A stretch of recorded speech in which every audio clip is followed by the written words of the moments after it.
Assalamualaikum warahmatullahi wabarakatuh. Hai Fahima Taci dan saudara-saudariku semua dimanapun berada. Selamat datang di podcast Osaberi. Obrolan seru Fahima bersama narasumber inspiratif.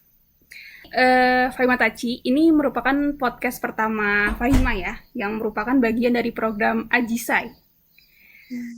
Dan kali ini saya Anita DJ, insya Allah akan ditemani oleh salah satu member grup Fahima sebagai narasumber kali ini yaitu Mbak Liswa. Halo Mbak, Halo Mbak Anita, gimana? Assalamualaikum. Waalaikumsalam warahmatullahi wabarakatuh. Gimana kabarnya Mbak Liswa? Alhamdulillah baik Alhamdulillah, kabarnya. Hmm. alhamdulillah sehat ya Mbak Mbak. Anita, Mbak Anita sehat? Sehat juga, alhamdulillah Mbak. Insya Allah. Sekarang tinggal di mana Mbak Liswa? Aku di Sukuba di Ibaraki Keng. Sukuba Ibaraki Keng. Hmm. Cuacanya gimana Mbak? Obrolan pertama kali ini. Cuacanya, Alhamdulillah ya, dari kemarin kayaknya sejuk. Hari ini pun walaupun terik, lumayan sejuk daripada biasanya. Ada hujan Hmm. juga. Kemarin sampai semalam. Tapi insya Allah semoga Mbak Liswah dan Fahim Mataci, teman-teman semuanya dimanapun berada, sehat walafiat selalu. Hmm. Amin. Sekali lagi juga terima kasih ya Mbak Liswa atas kesempatan dan waktunya hari ini. Semoga Hmm. Allah Ta'ala memberkahi kajian kita hari ini dan bisa memberikan manfaat dan bisa menginspirasi Fahim Mataci semuanya. Hmm. Amin, ya Rabbal Alamin.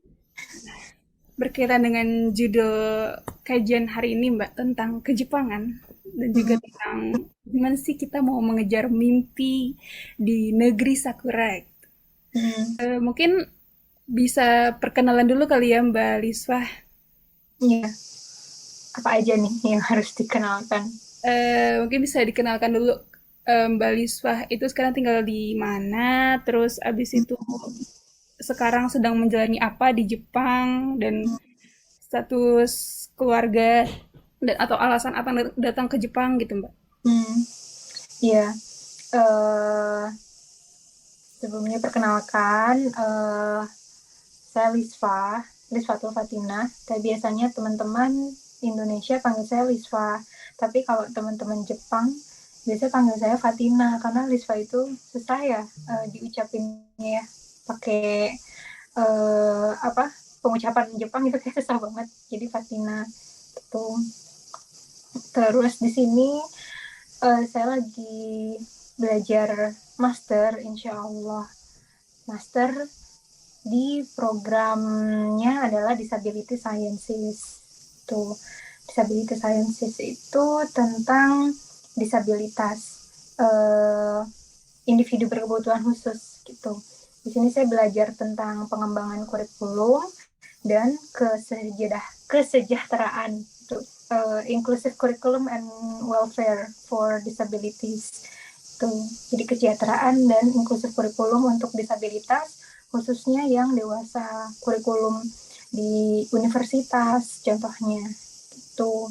Nah, tapi karena saya eh, mahasiswa Max ya, aware di Max G2G, itu nggak bisa langsung ke master.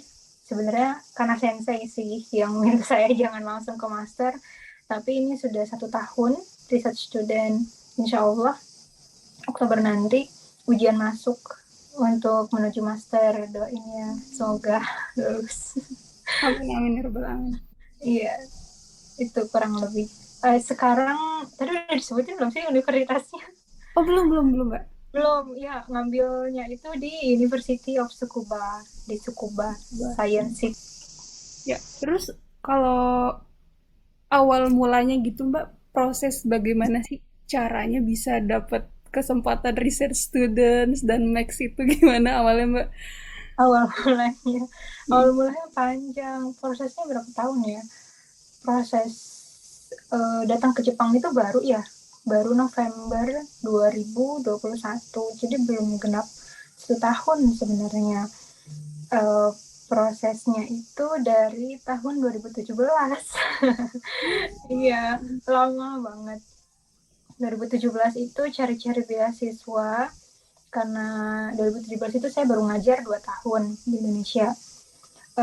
pengen banget lanjut kuliah, cari beasiswa, pengennya awalnya ke UK, ke Birmingham University, ke situ karena di situ ada satu program yang spesifik banget khusus nanganin autistik. Karena bidang saya di autistik ya. Tapi karena saya pengen fokusnya ke pendidikan yang adult, sama seperti yang sekarang saya ambil di Jepang. Nah, di UK itu di Birmingham University itu yang program adult pendidikan for adults with autism itu nggak bisa dapat program beasiswa gitu. Jadi nggak ada program beasiswa manapun yang bisa mendanai saya untuk masuk program itu. Jadi akhirnya coba cari lagi kemana. 2017 itu salah satu member Fahima juga namanya Mbak Citra yang ada di Gunma. Beliau itu tiba-tiba ngasih video lagi momen Tanah Bata kalau nggak salah video jadi kayak rombongan murid-murid SLB gitu lagi ikutan nonton ini Hanabi tuh. Jadi kata Citra, Risva, aku ngelihat ini mereka jadi inget kamu gitu. Terus baru tahu ternyata Citra ada di Jepang. Akhirnya nanya-nanya ke Citra tentang Max gimana. Jadi nggak langsung daftar Max tuh. Sebenarnya aku pelajari dulu Max itu kayak gimana sampai tahun 2018-an. 2018 itu pelajari tentang Max, 2019 baru berani untuk daftar Max, tapi gagal di percobaan pertama, mungkin karena kurang ya belajarnya gitu. Akhirnya 2020 daftar lagi, dan yang membedakan antara 2019 dengan 2020 itu mungkin selain persiapan untuk akademiknya ya, tapi persiapan batinnya juga ya, karena ninggalin keluarga kayak gimana, kayak gitu-gitu, dan izin restu dari orang tua, itu sih. Terus hal yang membedakan lagi, saat 2020 daftar Max itu udah dapet profesor, alhamdulillahnya, sebelum daftar ke Max. Jadi pas udah input dokumen ke Max, udah dapet surat dari sensei yang ada di sini. Itu sih salah satu dari beberapa hal yang memudahkan itu, sampai akhirnya alhamdulillah lulus, orang tua ngizinin berangkat 2021, walaupun ketunda ya 6 bulan keberangkatan, akhirnya berangkat juga gitu. November. Jadi waktu daftar Max ini itu apa nama ngajuinnya itu untuk sebagai S2, master S2 atau research Ya, student? master. Master S2 ya. Master, ya. Cuma Hmm. kebanyakan kalau orang bilang di Jepang ini sensei itu adalah dewa gitu ya. Jadi tuh Max pun mengikuti apa kata sensei gitu. Kata sensei research student dulu, ya udah gitu. Kira ikut research student. Insya Allah. Jadi kalau nanti yang Oktober itu ujian masuk apa Mbak? Master. Masternya. Oh. Ya. Oh, tidak mudah ya berarti dari persiapannya dari 2017, terus juga pernah gagal satu kali di tahun 2019 ya, gagal di percobaan pertama, terus dengan mempersiapkan batin, terus tuh orang tua juga yang terpenting ya Mbak ya. Iya. Ada apa namanya profesor juga, dan jadi semuanya bisa apa namanya keterima di tahun 2020 ya. Iya. Insya Allah. Ya, semoga lancar ya Mbak nanti Oktober. Ya Allah. Semoga lancar. Amin. Amin ya Rabbal Alamin. Bismillah. Nah, tadi menarik tentang disability scientist atau disabilitas. Khususnya autis untuk orang dewasa ya, adult. Kenapa sih Mbak pilih itu kalau boleh tahu? Pilih Kenapa jurusan. pilih itu? Kenapa pilih itu? Sebenarnya kalau uh, kalau yang saya sering baca-baca ya, kalau pengen jadi bermanfaat atau mengembangkan kemampuan itu baiknya dimulai dari apa yang kita punya dan masalah terdekat dengan kita gitu. Nah, kebetulan kodarullahnya anak kakak saya itu dia autistik, didiagnosis autistik itu 2 tahun dan eh, saya waktu itu sebenarnya saya juga bukan jurusan keguruan awalnya. Saya bukan Hmm, pendidik, awalnya saya kuliah di farmasi tuh. Informasi. Ya, jadi saat itu waktu SMA eh, sama guru, sebenarnya guru sih yang masukin ke farmasi gitu, yang memilihkan jurusan farmasi berdasarkan nilai yang saya punya gitu. Akhirnya masuk ke farmasi dengan alasan-alasan itu walaupun setengah hati gitu ya. Karena belum belum paham nih sebenarnya nilai-nilaiku tuh buat apa sih gitu. Nilai-nilai yang besar waktu SMA itu buat apa. Jadi ya udah nurut aja ke farmasi. eh Ngerjain apa yang bisa dikerjakan di situ bisa sih ngerjainnya tapi nggak enjoy gitu dan akhirnya karena di farmasi itu uh, aku suka nulis dari dulu jadi aku ngeblog mulai dari SMA sampai kuliah juga ngeblog punya 2 blog satu blog tentang kefarmasian satu blog itu yang tentang keseharian personal blog lah gitu di blog keseharian itu zaman dulu tuh masih sering banget kita apa ya blog surfing gitu jadi randomly kita mampir ke blog orang-orang gitu tapi kita terhubung dengan Yahoo Messenger yang terhubung sama blog kita sama blogspot kita gitu itu zaman dulu tuh masih kayak gitu tiba-tiba masuk ke satu website yang ngebahas tentang anak berkebutuhan khusus jadi keingetan keponakan terus jadi oh, kayaknya menarik gitu mulai dari saat itu semester 2 di farmasi justru malah makin sering baca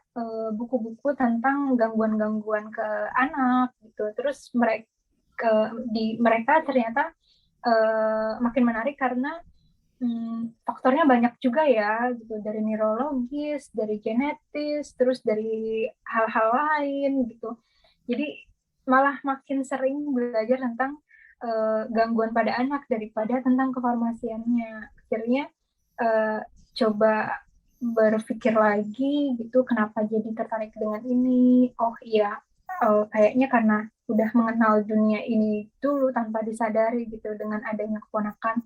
Akhirnya coba ngobrol ke ibu, ke bapak saat itu, sampai ngobrol juga ke kakaknya bapak saat itu untuk karena harus pindah jurusan itu nggak mudah ya sebenarnya gitu untuk meyakinkan orang tua gitu kalau keputusan saya ini nggak main-main gitu bukan karena pengen ngikutin temen atau kayak gimana tapi karena memang keinginan dari dalam hati akhirnya pilih ke situ gitu dan di situ belajar makin banyak dan yang tadinya awalnya cuma tertarik dan jadi keingetan keponakan aja saat belajar jadi berubah nih lama-lama selama kuliah jadi kayak semakin apa ya, semakin ditampakkan gitu masalah terdekat saya tuh sebenarnya ada di keponakan nih gitu. Bukan masalah dalam tanda kutip yang membuat kita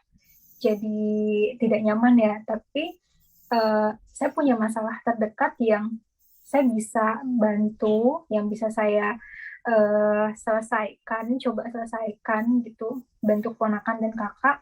Tetapi kalau misalkan hal itu saya dalamin, kayaknya bisa deh gitu. Hal-hal yang bisa saya lakukan buat keponakan itu juga bisa bermanfaat gitu buat buat murid-murid lain gitu, individu autistik yang lain dan orang tua yang punya anak autisme yang lainnya gitu. Dari situ mulailah eh, apa ya semakin yakin kalau memang ini jalan gitu dan makin senang aja kayaknya ngomongin tentang mereka tuh energi yang keluar itu beda gitu dibandingkan dengan ngomongin hal yang lain gitu.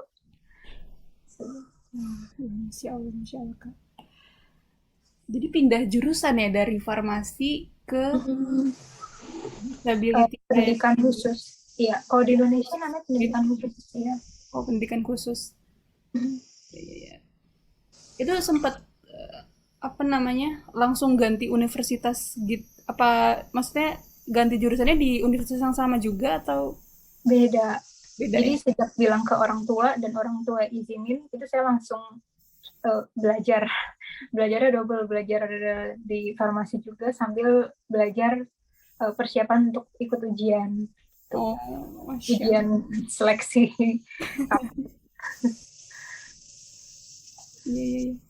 Terus kalau bicara tentang mimpi nih, Mbak Liswa, Hmm, eh Mbak Liswa sendiri punya mimpi apa sih? Apakah di disability scientist ini, di jurusan ini, atau yang Mbak Liswa sedang kerjakan hari ini itu adalah yang sedang Mbak Liswa kejar gitu mimpinya? mimpi, mimpi paling besar ya. Sebenarnya mimpi paling besar itu uh, pengen suatu hari itu uh, berkecukupan dalam banyak hal sampai aku nggak cuma mikirin diriku aja gitu. Itu sih sebenarnya yang paling besar. Tapi kalau ditanya lebih spesifiknya tuh apa sih gitu, pengen banget sebenarnya setelah lulus nanti, berharapnya ya, sensei punya kepercayaan besar ke saya, terus bisa lanjut sampai doktoral, pulang lagi ke Indonesia, itu bisa mengaplikasikan apa yang dipelajari hari ini. Karena hari ini tuh belajar di sini di Jepang ini belajar tentang pengembangan kurikulum ya. Berharapnya sampai Indonesia bisa mengaplikasikan itu, bikin kurikulum sendiri, bikin sekolahan sendiri itu yang di sekolah itu bisa menampung anak-anak berkebutuhan khusus sampai yang dewasa. Di situ mereka belajar dari kecil sampai yang udah dewasa juga bisa belajar di situ, punya keterampilan untuk kerja dan menyalurkan mereka untuk kerja di perusahaan-perusahaan sampai mereka benar-benar diterima gitu. Kalau oh ternyata yang berkebutuhan khusus itu juga bisa loh bareng-bareng sama kita hidupnya, kerja bareng sama kita. Itu sih pengennya kayak gitu, gitu. Betul. Punya sekolahan Amin. yang besar. Bismillah. Iya, iya, Mbak. Amin. Mbak Liswa ini kan pendidik juga ya, berarti di Indonesianya ya. Iya, Nah, itu sekarang sambil belajar di Jepang masih jadi pendidik juga di Indonesia atau iya, saat ini status saya sebagai cuti belajar oh, gitu, sebagai apa? cuti belajar. Oh, cuti belajar. Masih suka berhubungan dengan anak murid berarti ya di Indonesia. Masih murid masih sering nge-DM di Instagram atau ngechat gitu, kasih tahu hari ini aktivitasnya apa. Gitu. Contohnya hari ini mereka lagi ada lomba, murid-murid saya di Indonesia itu remaja sampai dewasa, Mbak Anita. Jadi umur 17 sampai 30-an tahun lah gitu. 30 tahun. Masya Allah. Ya, Hah. uh, mereka tuh masih sering ngechat kayak Miss Wisfa gitu, 17 Agustus ini libur nggak di sana gitu. Terus ya terus kayak hari ini ada lomba, terus ada lomba hari ini di tanggal kita wawancara ini ngobrol ini, mereka ada lomba di tempat belajar. Nah, itu beberapa hari lalu itu ada yang sampai latihan dulu untuk lombanya gitu.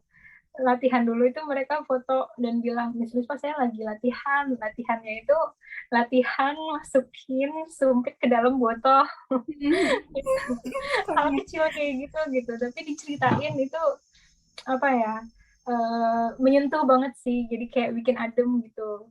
Tuh lagi latihan nih biar lancar gitu, atau lagi latihan bagaimana nanti nunjukin lomba busananya, fashion show busananya, kayak gitu sih yang sering mereka chat, cerita aktivitas mereka. Masya Allah, Masya Allah. Iya, iya, iya, Mbak. Eh, Oke, ini kan sekarang kan Mbak Liswa udah di Jepang ya. walaupun mungkin belum apa masuk 1 tahun pertama gitu ya, tapi Mm-mm. dengan segala kondisi yang ada gitu ya, COVID dan segala macam pasti ada juga gitu tantangan-tantangan yang Mbak Liswah alami gitu. Apalagi Mm-mm. juga kan kita ini sebagai foreigner ya, Mm-mm. foreigner muslimah gitu di Jepang. Eh, apa sih Mbak atau gimana pengalaman Mbak Liswah selama menuntut ilmu di Jepang atau selama berada di Jepang Mm-mm. sebagai foreigner muslimah, terus belajar Nihongonya juga gimana gitu kan. Terus mengalami ujian-ujian yang lain itu bisa diceritain nggak, Mbak? Iya, eh, banyak sih, lumayan banyak ya tantangannya.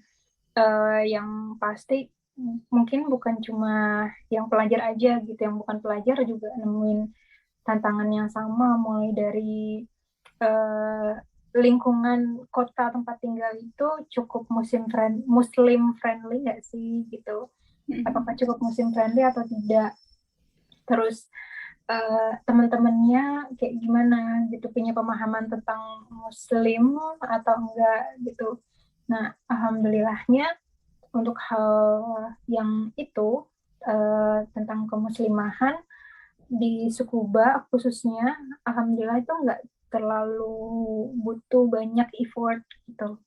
Mungkin tidak terlalu banyak effort yang dikeluarkan seperti teman-teman di kota lain. Kenapa? Karena yang saya lihat, Tsukuba ini sudah cukup Muslim friendly ya, terutama di University of Tsukubanya ini sendiri gitu, di Tsukuba Dai. Pertama, di Tsukuba ini udah ada masjid, dan yang kedua, di suku Budai itu sendiri udah ada kafe muslim gitu, kafe khusus muslim, kafe halal, namanya Maraban gitu. Dan kafe, ada kafe lain juga, khusus bakery dan pastry, juga menyediakan menu-menu yang halal atau muslim friendly gitu. Dan di sekitar kampus alhamdulillahnya juga banyak, lumayan banyak restoran-restoran yang halal dan juga muslim friendly. Toko-toko yang jual bahan makanan yang halal juga lumayan lumayan banyak.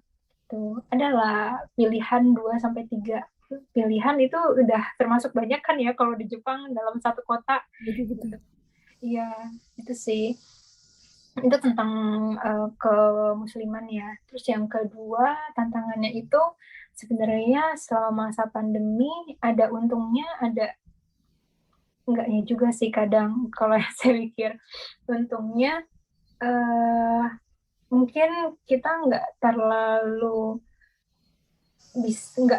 kaget ketika harus bertemu dengan orang yang berbahasa berbeda gitu. Ya kan, kalau lagi pandemi kayak gini, karena keluar pun nggak nggak nggak cukup banyak orang yang bertemu dengan kita gitu. Terus aktivitas yang berinteraksi langsung pun itu sedikit gitu. Mungkin itu sedikit keuntungannya gitu. Jadi nggak terlalu kaget nih, tiba-tiba bahasanya orang-orang ngobrol bahasa berbeda semua gitu.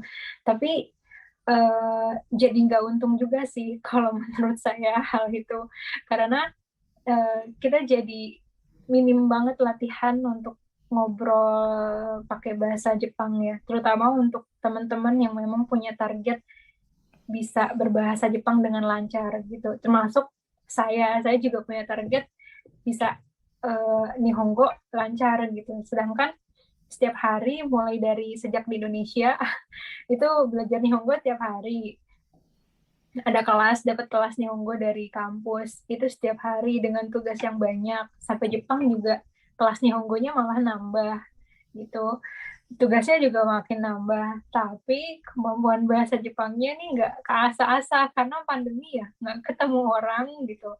Ketemu orangnya pas online aja, ngobrolnya pas online aja gitu, jadi pakai Nihongonya pas online gitu. Online, sebanyak banyaknya kelas online itu berapa jam sih Mbak Anita? Ya, memang cuma 4 kelas, ada 4 kelas sehari Nihongo gitu. Satu kelas itu 75 menit kalau di Tsukuba ya. 75 menit itu dikali 4 gitu. Itu paling cuma sekitar 5 sampai 6 jam kan itu. Dan itu pun kita di kelas kan bicara gantian ya, nggak kita doang yang bicara gitu. Sedangkan sisanya dari 24 jam itu 18 jamnya ya kita sendirian atau ngobrol sama orang Indonesia gitu atau ngobrol sama teman asrama yang kebanyakan di sini juga foreigners gitu yang kita ngobrolnya pakai bahasa Inggris gitu ya jadinya itu sih itu hal yang tantangannya gitu selama pandemi itu terus apa lagi ya. Eh, Mungkin kalau untuk orang sosial kayak saya, tantangannya adalah di penelitiannya kali ya. Jadi yang kita harusnya ke lapangan atau ngapa-ngapain itu harus kayak cari bahan penelitian yang meminimalisir untuk ketemu sama orang gitu. Kalaupun ketemu dengan orang itu tidak dengan skala besar gitu. Misalnya eh, saya tentang kurikulum yang harusnya observasi ke sekolah gitu, tapi lebih banyak untuk baca-baca literatur kayak gitu, terus lebih ke wawancara dan lain-lain sejenis itu, meminimalisir ketemu orang. Itu sih, Mbak Nita. Hmm. Itu di kampus wajib nggak apa wajib atau nggak wajib bahasa Jepang, Mbak Liswa? Kalau di program saya sebenarnya nggak diwajibin Mm-mm. karena ada juga foreigners gitu yang nggak berbahasa Jepang gitu, tapi sensei itu kayak punya ekspektasi ke saya untuk ngobrol bahasa Jepang setengahnya bisa lah lancar gitu karena kan kita harus kunjungan sekolah kayak gitu ya dan harus ngumpulin data itu berinteraksinya kan sama orang Jepang dan kita nggak bisa uh, terlalu spesifik nyari-nyari apa ya interviewinya atau orang yang kita interview itu yang bisa bahasa Inggris gitu itu kan terlalu spesifik dan mungkin juga akan sulit nanti nyari datanya tuh makanya ekspektasi dosen ekspektasi sensei gitu jadi mungkin sayanya aja yang tidak ingin mengecewakan sensei pengen banget nih bisa lancar bahasa Jepang gitu. Iya, iya, bener-bener. Belajar itu di kampus disediakan kelas Nihongo gitu ya, Mbak? Ya di Sukuba ini ada kelas Nihongo yang kita bisa ambil dan bisa tidak gitu. Pilihan sih mau ikut atau enggak itu bebas gitu. Tetapi waktu 1 semester awal saya kelasnya itu wajib intensif karena waktu 1 semester awal itu status saya bukan mahasiswa di program Disability Sciences tapi justru mahasiswa Japanese Studies, Japanese Language Studies gitu. Karena ikut kelas intensif gitu. Berarti waktu pertama kali daftar ke program ini ada Hmm, ada syarat harus bisa bahasa Jepang nggak sih, Mbak? enggak, Misalkan aku mau tapi daftar nih, tapi aku nggak bisa sama sekali gitu. enggak, Nggak ada tapi ya? ada tes bahasa Jepangnya, tapi tidak diwajibkan bisa bahasa Jepang. Tapi ada tes bahasa Jepangnya, gitu. Oh, gitu. Iya, iya, iya, iya, iya. Oke, oke. Menarik ya, Mbak ya. Emang soal Hmm. bahasa di Jepang ini cukup apa ya? Bahkan orang Jepang sendiri bilang katanya Nihongo itu muzukashi ya. Oh iya, ya, Sulit. karena apa ya? Apa? Karena kalau ngobrol itu kita nggak bisa cuma menerjemahin kata per kata, tapi harus ngelihat konteks, suasana hati saat berbicara, kayak dan lain-lainnya gitu. Untuk milih kata-katanya itu, gitu yang mungkin susah. Iya, iya. Benar-benar. Ini juga mungkin bukan cuma untuk pelajar juga ya, untuk semua foreigner ini tantangan banget ya bahasa. Tapi ketika Betul. udah di apa ya, ketika sering berkomunikasi dengan orang Jepang, minimal pede aja kayaknya ini ya bisa jadi bekal ya Iya benar. untuk belanja, untuk ke rumah sakit mana gitu ya, kepake di Iya, mana-mana gitu. iya betul. Mereka juga nggak akan ngoreksi kita kok kalau kita salah ngobrol. Oke. Terus tadi Mbak tantangan yang pertama tadi kan tentang Muslim friendly gitu ya. Mm-mm. Dan ada tips nggak sih Mbak, misalkan apa ya, misalkan saya dari Indonesia gitu ingin ingin mengejar mimpi saya di Jepang gitu, entah untuk kerja atau untuk kuliah, gimana sih caranya kita dapat info gitu tentang Muslim friendly atau bisa dapat teman-teman yang semuslimah gitu, Hmm. komunitas dan segala macam di Jepang tuh gimana sih Mbak? Mudah Kalau atau saya susah? mengandalkan sosmed sebenarnya, Oh, sosmed. mengoptimalkan sosmed. Jadi eh, cari-cari apa hashtag-hashtag Muslim Jepang atau Muslimah Jepang gitu. Contohnya Fahima. Fahima ini adalah satu komunitas Muslim pertama yang saya follow sebenarnya sebelum saya pindah ke Jepang. Bahkan sebelum saya pengumuman bakal diterima atau enggak gitu. Jadi lagi masa proses daftar beasiswa itu kayak sambil persiapan siapa tahu diterima ya gitu, sambil cari-cari info tentang kehidupan muslim. Dapatnya Fahima di sini. Selama masih di Indonesia juga sering ikut agenda lainnya Fahima, jadi gitu. Jadi sedikit tahu gambaran, oh ternyata kayak gini ya kehidupan sebagai muslim di Jepang gitu. Bahkan kalau kalau di Fahima itu kan yang dibahas nggak cuma tentang kemusliman atau kemuslimahannya ya, tapi juga kejepangannya, bagaimana kita hidup di Jepang gitu. Kayak dibahas tentang kalau lagi ada bencana sebenarnya apa yang harus kita lakukan, kayak gitu gitu. Itu sih yang saya dapat dari sosmed di Fahima itu sendiri. Ayo, boleh berarti Faima Tachi dan saudara-saudari di mana berada yang belum follow Faima, boleh di follow Fahimanya untuk dapat info-info Iya. ya. Mungkin juga mungkin ada beberapa komunitas muslimah lain yang Iya. bisa diikuti ya Iya, di. biasanya kan di kota-kota masing-masing ya, biasanya ada kayak perkumpulan PPI-nya, terus selain ada PPI-nya, biasanya juga ada perkumpulan warga muslimnya gitu. Nah, di situ tuh bisa tanya-tanya. Biasanya yang sering di-sharingin ya kalau di grup warga muslim itu eh, kehalalan sih yang paling sering, kayak cari makanan yang halal ini di mana, kayak gitu.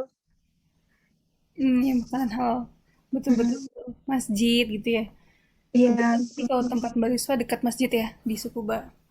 nggak dekat sih sebenarnya, cuma ada dan nggak jauh juga, nggak terlalu jauh juga. Berapa lama Mbak ke masjid? Nggak goes 20 menit lah. Oh, lumayan. Heeh. Ada lagi nggak Mbak tantangan nih? Hmm, tantangannya yang sebagai muslim atau apapun. Apapun selama Ah, tinggal di Jepang. ah, apa ya, ini kali ya, bagaimana membawa diri gitu.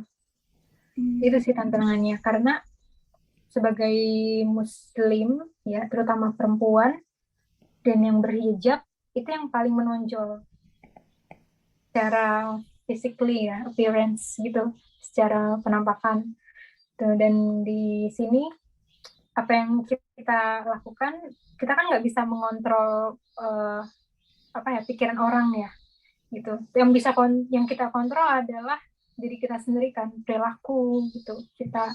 Nah jadi gimana pun perilaku kita, orang akan menilai kayak gimana, kita nggak bisa kontrol itu gitu. Jadi hal yang paling sulit itu adalah gimana supaya apapun yang kita lakukan itu tidak memberikan apa ya, image negatif terhadap siapa kita di balik diri kita ini, sebagai orang Indonesia, sebagai orang Islam gitu, sebagai foreigner, kayak gitu sih. Itu yang paling menantang pembawaan diri sih ketika bareng sama teman-teman itu. Saya ingat kata-katanya Pak Yusli ya, Prof. Yusli, Adikbud KBRI, waktu pembekalan sebelum berangkat itu beliau bilang, hal yang pertama beliau bilang itu adalah ingat bahwa kita di negara orang itu bukan sebagai diri kita aja gitu, sebagai Anita atau sebagai Lisfah gitu, tapi kita sebagai Lisfah orang Indonesia dan orang Islam gitu, minimal dua hal itu kan. hmm, hmm, hmm. kalau perilaku kita buruk atau mungkin kita punya masalah gitu dengan orang yang akan dicap itu pasti adalah oh dia orang Indonesia, oh dia muslimnya kayak gitu. Itu sih yang benar-benar harus hati-hati gitu. Iya, setuju. Setuju, setuju. Ada culture shock gitu nggak, Mbak? Culture shock. Ah, culture shock ya. Saya juga sebenarnya bingung ya tentang culture shock ini karena uh, saya kayak nggak ngerasain culture shock gitu. Hmm. Iya, saya juga gimana ya? Saya itu orang yang suka membaca diri saya sendiri gitu. Kayak ngerefleksi kalau apa sih emosi yang ada di balik diri saya saat ini gitu. Saya lagi ngerasain apa gitu. Misalkan sekarang saya lagi ngerasa males ngerjain sesuatu ya, contoh, saya pasti akan ngelihat sekarang sebenarnya yang saya rasain tuh apa gitu. Malesnya itu ada rasa apa di belakang malesnya ini, rasa sedih kah, capek kah atau apa gitu. Nah, termasuk ketika saya baru nyampe di sini udah beberapa bulan, 1 sampai 2 bulan gitu, itu tuh saya tuh sampai bingung sendiri gitu. Ketika teman-teman tanya apa yang susah, saya tuh nggak bisa jawab nanya apa ya yang susah di sini ya, karena mungkin salah satunya memang Allah mudahkan gitu ketemu sama orang-orang baik dan Allah mudahkan ke dapat jalan yang lancar gitu untuk keseharian pertama di Jepang gitu. Tapi saya ngerasa kayak ada yang miss gitu. Nah, culture shock ini gitu, bahkan kalau orang biasanya baru pindah kan ya, itu bangun tidur pasti kayak ada momen bengong dan kayak lagi di mana nih gitu gitu kan ya. Bahkan pindah rumah gitu atau lagi traveling atau kayak gimana pasti ada momen kayak gitu kan, oh ya ada di tempat baru. Nah, anehnya saya tuh nggak ngerasain hal itu. Justru ya nyampe ke kamar asrama yang kosong melompong, tidur tidur aja gitu, nggak ada perasaan nggak bisa tidur, bangun bangun aja aktivitas sehari-hari langsung satset satset gitu. Saya juga jadi bingung sampai sampai akhirnya juga pernah gitu konsultasi ke teman psikolog, aku ini gini-gini loh gitu, nggak ngerasain kayak yang namanya culture shock atau kebingungan di tempat yang baru gitu. Itu kenapa ya? Ini salah atau enggak gitu. Itu kan apa ya? Saya khawatirnya ada sesuatu yang salah dalam diri saya tapi saya nggak sadar gitu. Makanya saya konsultasi gitu ke teman yang ahli ke psikolog. Terus alhamdulillahnya kata temen sih enggak sih, itu kayak itu bukan hal yang perlu dikhawatirkan tuh. Itu sih yang apa ya, yang lumayan bikin lega gitu. Jadi ketika ditanya culture shock sebenarnya itu saya nggak bisa jawab karena emang nggak ngerasain apa kayak culture shock kayak Iya. gitu. Hmm. Itu tadi ya terlebih karena lingkungan pun mendukung ya dan Allah juga mudahkan Hmm. Hmm. dari segi teman, terus juga apa Iya betul, lingkungan gitu ya. betul. Komunikasi Iya, juga terbantu gitu. Alhamdulillah. iya, iya, alhamdulillah itu sih. Dan selain itu mungkin persiapan ya gitu, persiapan dari teman-teman nanti kalau misalkan mau pindah ke tempat yang baru kita atau pengen pindah ke Jepang ini sendiri, eh, dicari tahu mungkin ya sedetail mungkin kayak kehidupan di kotanya tempat tinggal itu seperti apa gitu.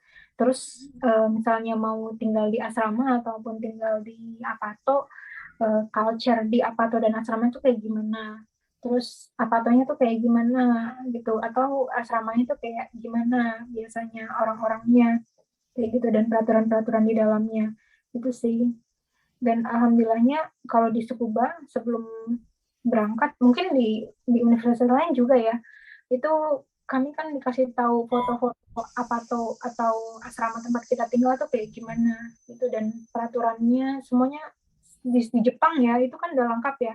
Jadi setidaknya sebelum kita datang ke tempat itu udah ada gambaran gitu, seperti apa tempatnya, terus peraturannya kayak gimana, apa aja yang harus dilakukan kayak gitu. itu sih yang membantu informasi yang memadai dari tempat tinggal kita sendiri, itu membantu banget. Iya, Iya benar, jangan malu untuk bertanya karena sebelum berangkat ke Jepang pun itu tuh apa yang salah satu hal yang mendukung adalah grup PPI Ibaraki di prefektur Ibaraki ini sangat mendukung ya, karena sebelum berangkat ke Jepang itu kayak sekitar 1,5 bulan sebelum berangkat ke Jepang itu udah dimasukin ke dalam grup.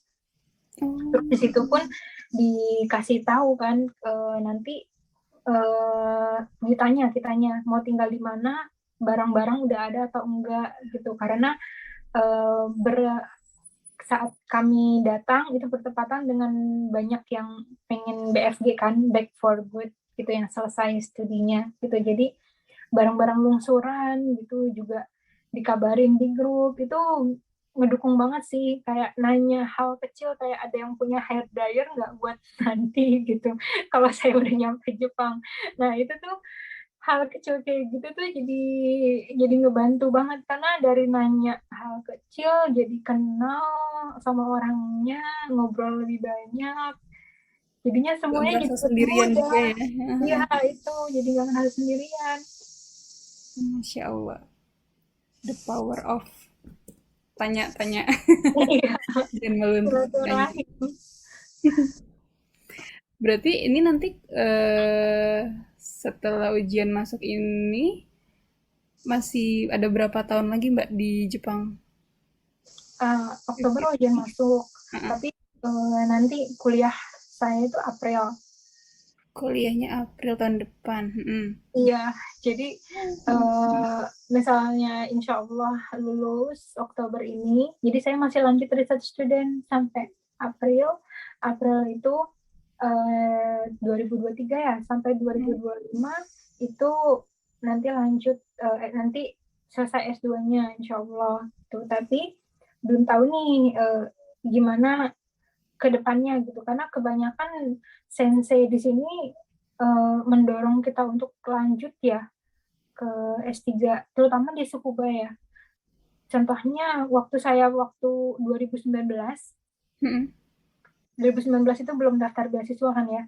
Saya wawancara sama sensei, maksudnya belum daftar beasiswa yang 2020, beasiswa Max yang kedua kali, percobaan kedua itu saya belum daftar. Mm. 2019 itu eh, wawancara sama sensei, sensei bilang diterima, dan sensei itu kayak bilang nanti penelitian S2-nya kan ini, nanti penelitian S3-nya kita bahas tentang ini ya, kayak gitu tuh. Nah, saya pikir itu sensei kayak apa ya, cuma small talk gitu ya, kayak bahasa basi gitu. Terus kalau saya tanya-tanya ke teman-teman, ternyata enggak gitu. Sensei di sini memang banyak yang encourage studentnya untuk lanjut S3 gitu, dan berharapnya sih gitu sensei masih masih berbaik hati, masih punya apa ya, uh, apa ya, melihat saya adalah studennya yang baik gitu, dan dikasih kepercayaan untuk lanjut S3, berharapnya sih itu, semoga ya. Semoga amin. Emang selain dari izin Allah, peran Hmm, sensei itu cukup kuat ya Mbak untuk iya kalau kelanjutan dicoba, doktoral ini ya. iya betul. Ya, bismillah. Semoga dilancarkan Mbak Liswa Amin, amin, untuk semua jalan dan mimpi-mimpinya di Jepang. amin. Pesan atau kesan yang bisa Mbak Liswa kasih untuk Fahima Tachi dan teman-teman semua yang sedang tonton tentang kita tuh sebagai muslimah, peran apa sih yang bisa kita lakukan gitu, dan bagaimana dan atau kenapa kita harus tetap semangat menuntut ilmu gitu dan mengejar mimpi-mimpi kita. Ya, kesannya tentang Fahima, eh ini apa ya, saya ngelihatnya benar-benar komunitas kemuslimahan yang apa ya, nggak cuma belajar bareng, kalau yang saya lihat ya, nggak cuma kita belajar bareng, tapi juga saling support dan saling memberdayakan gitu. Muslimah-muslimah yang ada di dalam Fahima itu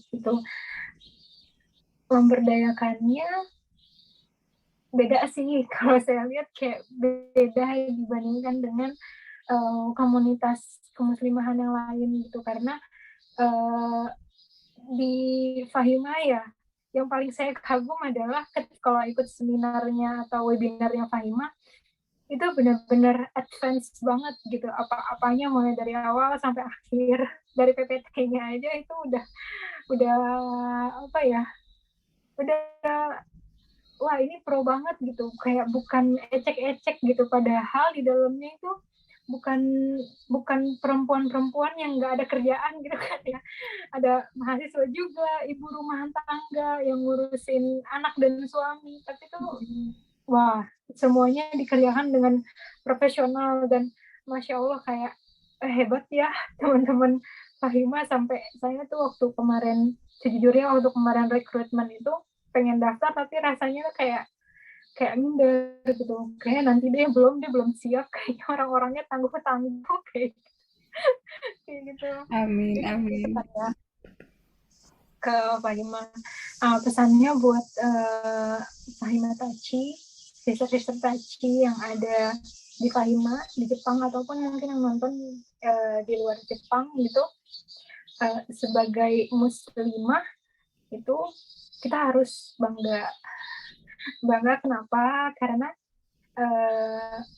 kita punya banyak hal dari kemuslimahan kita, dari identitas kita sebagai seorang perempuan muslim gitu, seorang muslimah yang sudah Allah jaga, dan dari sirah ataupun sejarah Islam itu sendiri sudah Allah muliakan kedudukan kita gitu. Sebagai muslimah bukan berarti kita tidak bisa apa-apa gitu. Kewajiban kita sebagai muslimah, terutama kalau ada teman-teman yang sudah menikah, memang berbakti kepada suami gitu, dan setelah berbakti kepada Allah.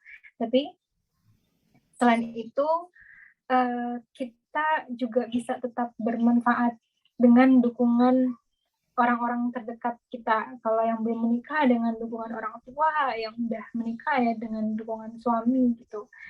Karena Islam tidak menjadikan muslimah itu hanya untuk suaminya, atau muslimah itu hanya untuk orang tuanya gitu. Ada banyak contoh kan yang muslimah yang dia bisa memberi manfaat ke banyak orang. Sebagai muslimah ini kita tidak harus merasa kalau kita sebagai muslimah nggak bisa apa-apa gitu. Justru ada banyak bidang-bidang yang di situ butuh perempuan gitu di dalamnya tuh. Bukan karena mengenyampingkan laki-laki, tapi karena adanya sentuhan perempuan di situ tuh bikin berbeda gitu. Contohnya kayak di bidang medis ya, bidan, pendidikan, dan juga hal-hal lainnya ada banyak ya. Gitu. Jadi ya terus manfaatkan